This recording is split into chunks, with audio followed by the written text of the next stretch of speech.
જય સિયારામ મિત્રો.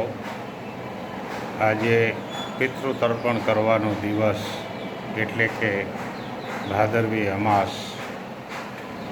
આપણો જ્યારે જન્મ થાય ને મનુષ્ય તરીકેનો, તો એ મનુષ્ય જીવનની અંદર ઘણા બધા ઋણોમાંથી આપણે મુક્ત થવાનું હોય છે, અને એવો એક આ પિતૃ ઋણમાંથી મુક્ત થવાનો આજનો દિવસ અમૂલ્ય ગણવામાં આવે છે. આજના દિવસે પિતૃઓને જલ અર્પણ કરી, તર્પણ કરી અને એમાંથી મુક્તિ મેળવવા માટેનો પ્રયત્ન કરવામાં આવે છે. બીજું, પિતૃ કૃપાથી મિત્રો જીવનમાં 3 વસ્તુ પ્રાપ્ત થાય છે. ખાસ નોંધ લેવા જેવી બાબત છે. પિતૃ કૃપાથી 3 વસ્તુ પ્રાપ્ત થાય છે. એમાં પહેલી વસ્તુ કે સંતતિ. આપણો વંશ વહેલો આગળ વધે, આપણો પરિવાર આગળ વધે, એ સંતતિ યાને કે આપણા સંતાનો એ પિતૃ કૃપાથી પ્રાપ્ત થાય છે.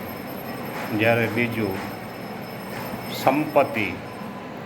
આપણા કુટુંબનું ભરણ પોષણ થઈ જાય વ્યવસ્થિત રીતે, એવા કોઈ પણ ધંધા ઉદ્યોગની અંદર આપણને સફળતાની સાથે આપણા કુટુંબનું ભરણ પોષણ કરી શકીએ, એ કૃપા માત્ર પિતૃ કૃપાથી થાય છે. ત્રીજું સન્મતિ. સારા વિચારો, સારા સંસ્કારો એ પિતૃ કૃપાથી પ્રાપ્ત થાય છે. જો સંસ્કાર ન હોય, સારા વિચારો ન હોય, સારું આચરણ ન હોય, તો પરિવાર બરબાદ થઈ જાય છે. તો 3 વસ્તુ પિતૃ કૃપાથી આપણને પ્રાપ્ત થાય છે. તો સર્વને ખૂબ ખૂબ હૃદયપૂર્વક આ ભાદરવી અમાસની શુભકામનાઓ. આપ સર્વો પિતૃ ઋણમાંથી મુક્ત થાઓ એવી ભગવાન પાસે પ્રાર્થના.